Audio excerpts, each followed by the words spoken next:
The road to Diamond 1 in Season 17 of Master Duel Rank continues, and as you can see, we're currently on an 8-win streak, which helped us get to Platinum 2 today on the Sunday. Just yesterday on the Saturday, we hit Platinum 3. Before I get into this intro though, I just want to say you can check the description for any relevant timestamps where you can skip ahead to the matches or other relevant resources that contribute to how we're doing this road to Diamond run. Anyways, to start off, we're going to take a look at the match history here, and as you can see, we've played 13 matches total, only losing one so far. That's 12 wins, 1 loss, or a 92.3% win rate so far in Season 17.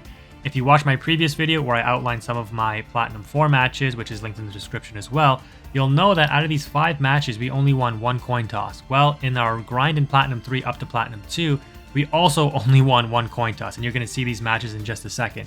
The final thing I'll note is, if you want to see the deck list video, it's linked in the description where we kind of cover how we're playing this FLOOWANDEREEZE deck, why it's effective, things that you need to kind of watch out for, and some of the combos that you go for as well.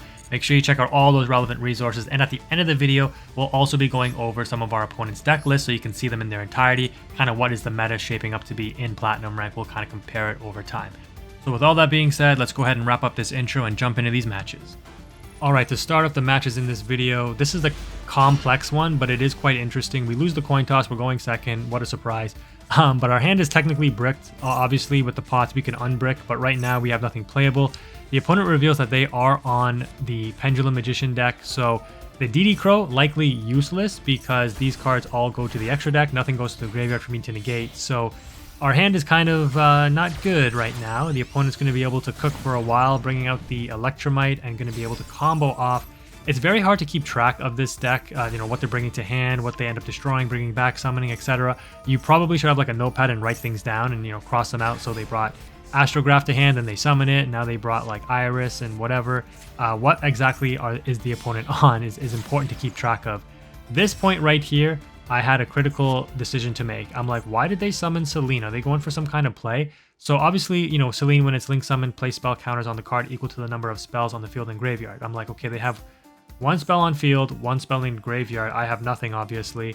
They're getting 2 counters on this, which isn't enough to remove the 3 for the effect to special summon a monster from hand or grave. So what's their deal? Are they going to end up putting more counters on this? Should I DD Crow the spell card here so that they only get 1 counter and stop their play? Is this a good interruption? I don't know. And then I kind of thought to myself, well, they haven't Pendulum summoned yet. Maybe they're just bringing Selene to field for the fact that it has 3 arrows, meaning that they can summon 3 monsters from the Pendulum, or the extra deck, right? Off the Pendulum summon. So I'm like, okay, no, let me keep the DD Crow because it actually might come in handy a little bit later for something more relevant. Because at this point, I don't play this deck enough to know, is DD Crow actually useful? I assume not, so why not interrupt here? But I'm like, at the very least, if I draw into Advent of Adventure, at least I can banish the DD Crow. So let me not waste it if I don't have to. So that was my thinking, and boy oh boy, I think it does pay off. You're going to see here in just a second. So they opt to Pendulum Summon, obviously, and sure enough, they do use the 3 arrows under the Selene to get 3 monsters from the extra deck to the field. Now they Contact Fusion into the Supreme King Dragon. Holy cow, was saving that DD Crow ever so critical, because this card says once per turn you can target 1 other monster on the field or in the graveyard, semicolon. That is the cost of the card. I don't know if this is actually how it works, but I think it is, because now I'm going to see that they target the Electromite, and I'm like, if I DD Crow that, does the effect still resolve? Because the cost is just targeting, but technically the card that they target is no longer in the graveyard, which it does specify the card does have to be in the graveyard for them to target it, and therefore the effect shouldn't resolve. Anybody in the comment section can let me know if this is correct. So I chained the DD Crow to banish the Electromite here. Holy cow, like I said, I think this was the saving play that actually potentially won me this, well, because if you watched the beginning of the video, won me this duel. So I banished the Electromite with the 1 of DD Crow that we play, which I'm pretty sure stops them from getting the effects on the Supreme King Dragon. Electromite is already broken, it's banned in the TCG. Imagine doing this thing. I think this card is banned in the TCG too, actually. Both of these cards are banned for this reason. Double Electromite in 1 turn, are you kidding me? I would just scoop probably right away. So now the opponent is going to link off into Appaloosa, which I'm just like, oh my gosh, this is a problem. Because this is double monster negate now, and the opponent has follow-up for next turn. Again, I kind of lost track of what they have in their hand, but I'm pretty sure it's 2 Pendulum monsters and 1 unknown card that they drew off the Electromite. So I'm like, okay, my hand is still bricked. I'm going to get 3 draws if they don't have Ash, and then I'm going to be able to Duality to try to fish my way out of this. The only thing I have to worry about is Appaloosa and the mystery card in their hand. Can I do something here? Let's see. Draw into Shifter, which is a dead card because we have a DD Crow already in the graveyard and we have Di-Fi already in hand. So I'm going to start off with the Extravagance, banish 6 and draw 2. They reveal Maxi as their mystery card. This is great for me because I'm like, that means I don't have to worry about what your other card is. And obviously Maxi is useless against FLOOWANDEREEZE. This is another reason why FLOOWANDEREEZE is so good, because everybody plays Maxi and it's a brick against FLOOWANDEREEZE. It's amazing. We actually draw into something completely nutty in the Gold Sark and the Evenly Match. What does this mean? Well, if you watch my deck list video, you know that I explained this. Gold Sark is an unbrick of your whole hand if you get any bird in rotation. Off the duality, if we can hit just one bird, doesn't matter what bird it is, Stree, Toucan, Eaglin, Robina, it doesn't matter, Gold Sark will unbrick the hand. We also draw into the Evenly Match, which is huge. I'm already thinking ahead here, right? Okay, battle phase. Evenly, they keep Appaloosa. I at least clear up their resources for next turn. I know they have 2 Pendulum cards in hand, so can they continue to extend? Again, if I was keeping better track of things, I would have known. But we're going to go ahead and evenly matched here. The opponent opts to banish the Appaloosa, which is huge. They keep the Star Pendulum Graph, which is going to trigger to bring a card to hand. So now they got the Wisdom Eye Magician. But thinking this through a little bit more, if they ended up keeping the Appaloosa, I think we would have been okay depending on what we get off the duality. If we get like an Eaglin, we should be okay because the Gold Sark will banish a card, which will be the last chain link in the chain, and Appaloosa will negate the bringing back of that card that we banish off of Gold Sark if they wanted to. If it's an Eaglin, I can then suicide into the Appaloosa, clear it off the field, or if Eaglin does resolve, I'm able to still search because they can't negate the Eaglin because it's not the last thing in the chain link, and use the Unexplored Winds to tribute off the Appaloosa, which will allow me to continue to play.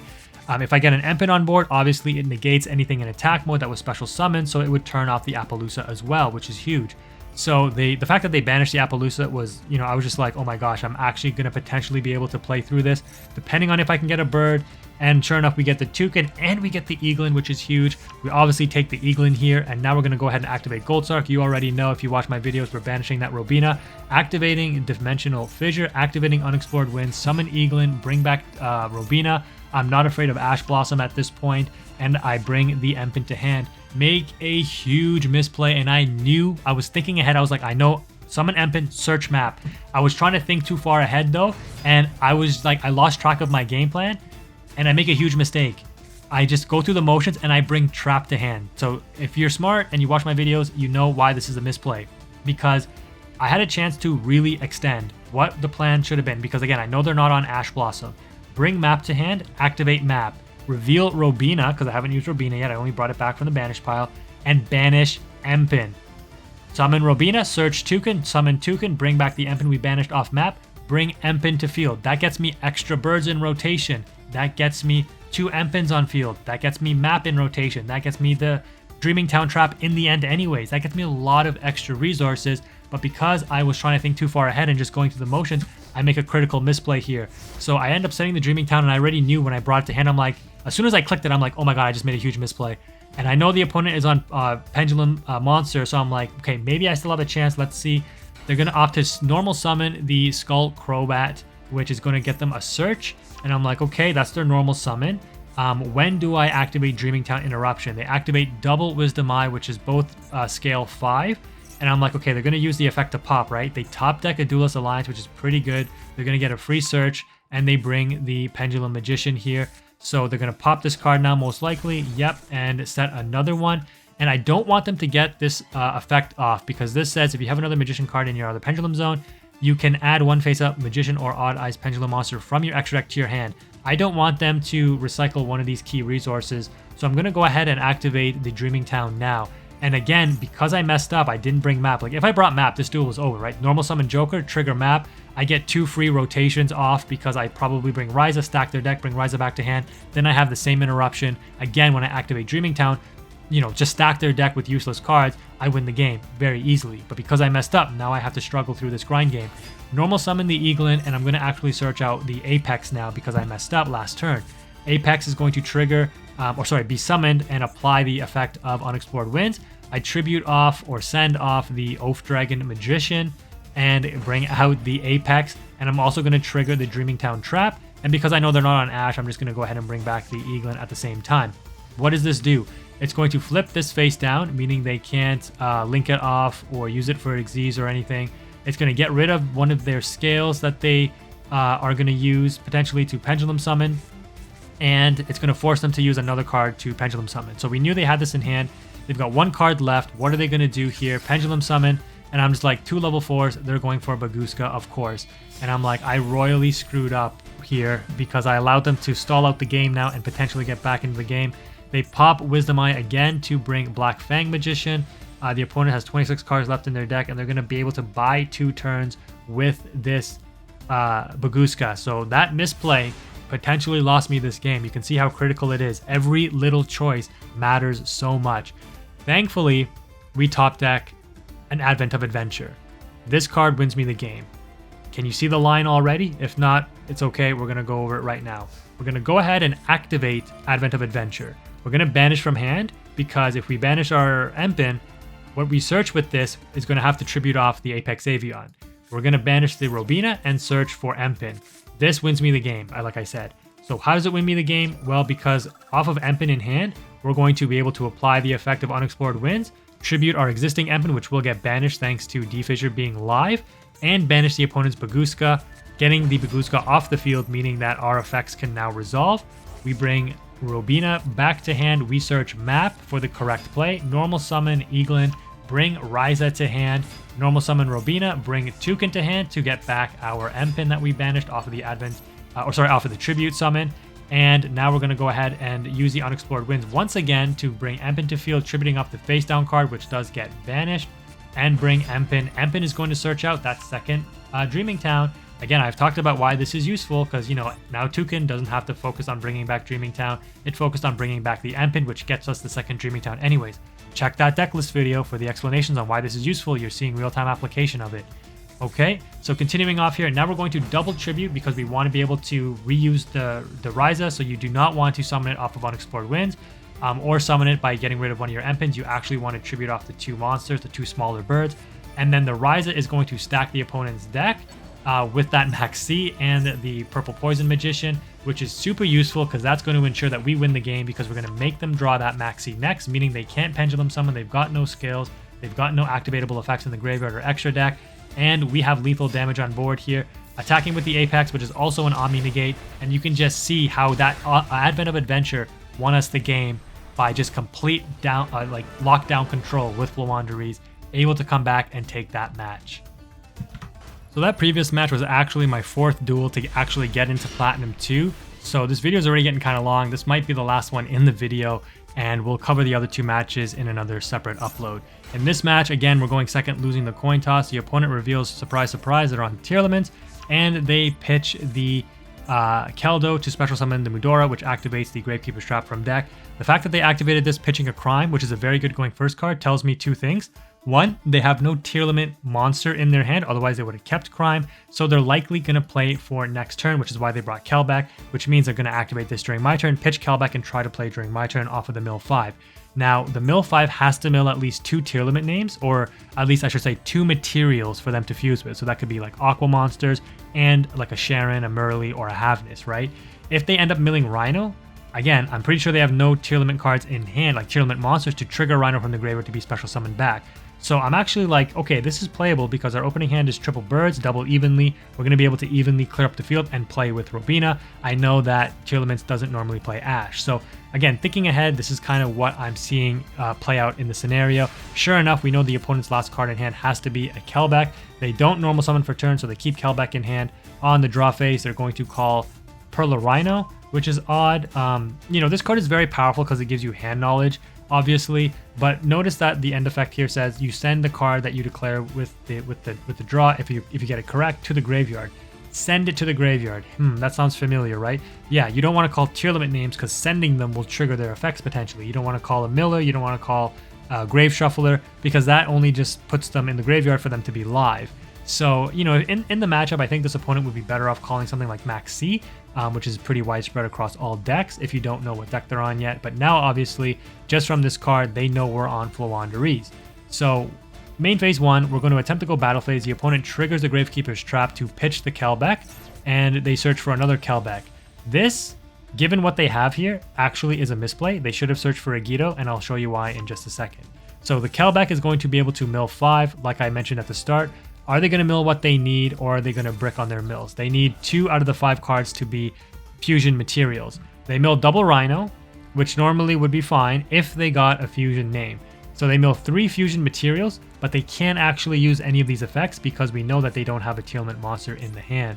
And obviously they didn't mill a Tearlament monster, which means they can't fuse with anything that they ended up dumping off the mill 5. So this is good for us, but probability was in our favor there. Now we're going to go to battle phase, evenly match the opponent. They're going to react to save some of their cards, Heartbeat to spin back the Scream into the deck so that they don't have to banish it face down, and they're going to trigger off the Medora on field to shuffle back cards from the graveyards into the deck. So I didn't even take a look at what I milled, but they're going to put back a brick, air quotes now, because we have cards in the graveyard, and the D-shifter back into my deck, and they put back one of their Rhinos so that they can keep fusion materials in their graveyard. So they only do 2 out of the 3 that they could have put back.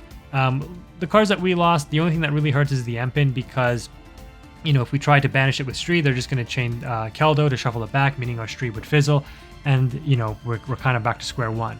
So the opponent is able to play around the evenly match, but it does force out the activation of their cards, which is super important.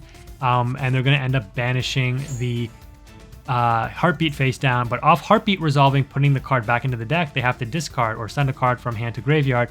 If they would have brought the Yugioh, sending the Yugioh here would trigger another mill 5, in which case the odds are in their favor that they could likely hit a name, like a Tearlament name to fuse with, right? So the fact that they have to discard Kelbeck here indicates that, you know, obviously they can't activate Kelbeck again because it's once per turn. They already activated it during my turn already. So they are left with nothing but a Gravekeeper's Trap. The opponent, again, knowing that we're on Floowandereeze, I mean, we could have bricked, but they opted just resign because look at the resource game off of that one evenly. They got 1 Gravekeeper's Trap left. We've got 5 cards in hand, and yeah, we were definitely winning because we have Robina and Eaglin in hand already, right? So GG's to the opponents, and let's go ahead and take a look at these final few deck lists to wrap up the video. Alright, so taking a look at the opponent who is playing Tearlaments, pretty standard tier list. They are on Cyberstein and obviously the Gravekeeper's Trap package, but other than that, fairly standard. Still playing the Shaddoll Beast, which I think is outdated at this point. The deck has kind of evolved past the Winda strategy, but I mean, if it's still effective for the opponent, all more power to them. They're also on the Exitin Knight. I don't think this list is very optimal, actually, though. Again, maybe I'll post my own Tearlaments list if you're interested in that. Stay tuned. Let's take a look at the other opponent that we played, though. That was Maple, who was playing the Pendulum Magician. Gave me a bit of a run for my money. 44 cards. They are indeed on triple Ash and triple Max C. So thankfully they drew the Max C and not the Ash against us. And again, their extra deck here looks pretty standard for a Pendulum deck. I honestly have no real idea how to build or play this deck. Never did it before. But I mean, I played against it a few times. But I just know that, yeah, it does Pendulum things. And thankfully it didn't put up significant enough negates like the Borreload Savage here that we weren't able to play through. Thankfully they opted to banish their Appaloosa, which gave us a lot of play during our turn and we were able to win. So that's going to do it for this video. I'll cover these other 2 matches in another video, guys. I think this one was really interesting, so you'll definitely want to catch that next video. But thank you for watching. If you've made it this far, Quantum is out.